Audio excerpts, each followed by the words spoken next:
So Ben, considering the outstanding lithium, tantalum, niobium, cesium, and tin assays recently received from rock chip sampling at the Maggie Hill Project, how do these results enhance the overall prospectivity of the project, particularly in terms of attracting investor interest and building shareholder value? Thanks, Chloe. That's a really great question and a great way to kick this off.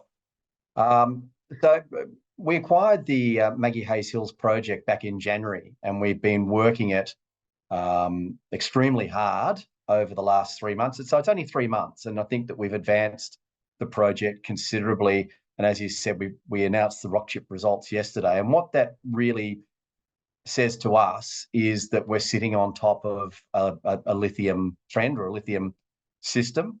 We're particularly pleased with the lithium results. Now, the niobium and the tantalum and the cesium, they're fantastic as pathfinder minerals. And by that, it means that they basically point you in the direction of where the lithium source should be or could be.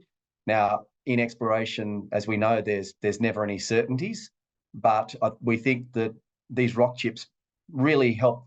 They're the final piece of the puzzle, really help identify where we need to be drilling and where the system is going to be. Right. And so the upcoming first pass RC drilling program scheduled for the June quarter is eagerly anticipated.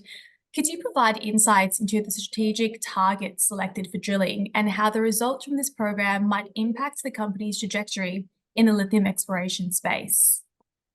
Yes, I don't think anyone's anticipating this any more fervently than certainly the board and executives at IEC. Look, if I can digress slightly, we're not happy where our share price is, and we don't think that it reflects fair value for the company and the projects and the status of the projects. Drilling now is really the way to test these targets that we have, from the rock chips and the soil geochemistry, the field work that our principal geologist, Todd Hibbert, has done. We really strongly believe that there is I think that probably as much as you can believe without testing it, that there is a lithium trend there, that there's a lithium system for us to drill into. With the rock chips, the lithium results we were particularly pleased with them because the lithium tends to degrade or erode at surface, particularly in Western Australia, a lot more quickly than the niobium, tantalum, cesium, the other pathfinder minerals. So to still have traces there really says to us that we're on the core or over the core of the lithium trend.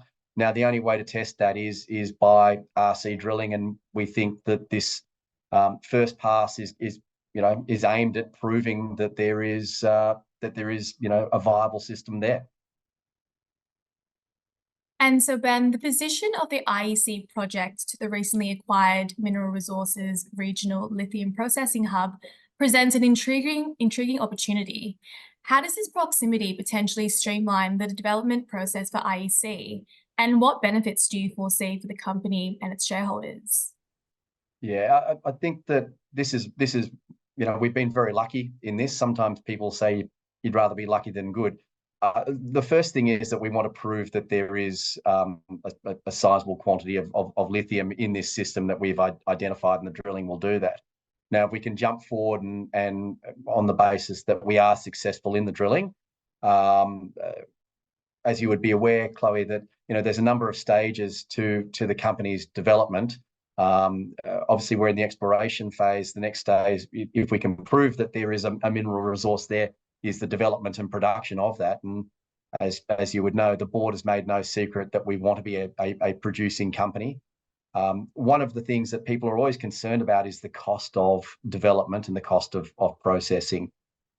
We believe that if our exploration program is successful, and we very much hope that it will be, that the next phase of that production is going to be alleviated by having mineral resources next door. I mean, from their press releases, they're talking about trucking ore from their Bald Hill mine 150 kilometres or thereabouts up to Lake Johnson and processing it there. We're within 15 kilometres. So if we've got a viable resource, I think it's certainly a no-brainer for us, and we hope, without being presumptive, we hope it would be a no-brainer for them, to want to process the ore or certainly, look at our company in some way, shape or form. Absolutely. And Ben, with the rock chip sampling showing close proximity to spodumene enriched zones, could you elaborate on the exploration strategy moving forward, especially regarding delineating and confirming these zones' extent and economic viability? Yeah, so really it now all comes down to drilling. I think we've done as much surface work as we can possibly do. Todd Hibbard has done a fantastic job. He's identified and delineated targets. So the next step is to drill. And to that extent, we've submitted our permit of works, which is what you require to be allowed to drill.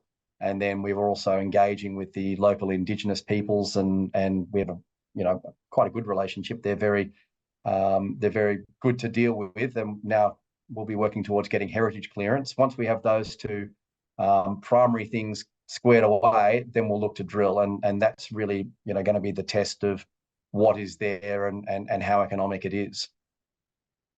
And Ben, lastly, given IEC's focus on supporting the global decarbonisation and electrification efforts through its battery, base and precious metals exploration, how does the Maggie Hill Lithium Project fit into the company's broader strategic vision, and what milestones can investors anticipate in the near to medium term? Yeah, so I think that we have a really exciting, from our point of view, and we hope that the market feels the same way in the coming months, but we have a very exciting probably 6 months through to late September, early October. So we have two primary projects, Chloe. We have the Maggie Hills project, which we acquired in January. We also have the Llama Lithium project over in Canada, which we're looking forward to getting back on. We were terribly disappointed last year. It was beyond everyone's control just after we acquired that project, the terrible wildfires that burned through Canada and really limited us to not really being able to get onto the ground in any meaningful way. And that was very frustrating to us and clearly very frustrating to shareholders and stakeholders in the company. So we'll be back on, we're looking to be back on to Llama in August. Prior to that, we're now going through the process of getting the necessary clearances and permits to be able to drill at Maggie Hills, and that we'll be drilling the lithium trends that we've identified there. There's also some very interesting gold trends, and I don't want to distract from the lithium, but there's some very interesting gold trends there that we'll also put some holes into and look forward to the results from those.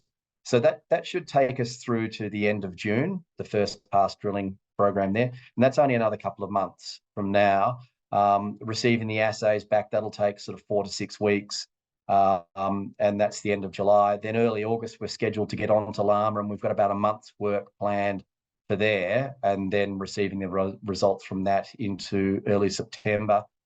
We can work on Llama. The snows will have melted, and hopefully the snows won't have come until sort of mid to late October. So we feel that we should get 2 bites of the cherry at Llama, and we're identifying trends there and looking to identify drill targets that we can either hit late this year or early next year. So both our programs, we're very focused on the decarbonisation story, partly because we think it's great value to the shareholders, but also it's really the right thing to do in the global environment.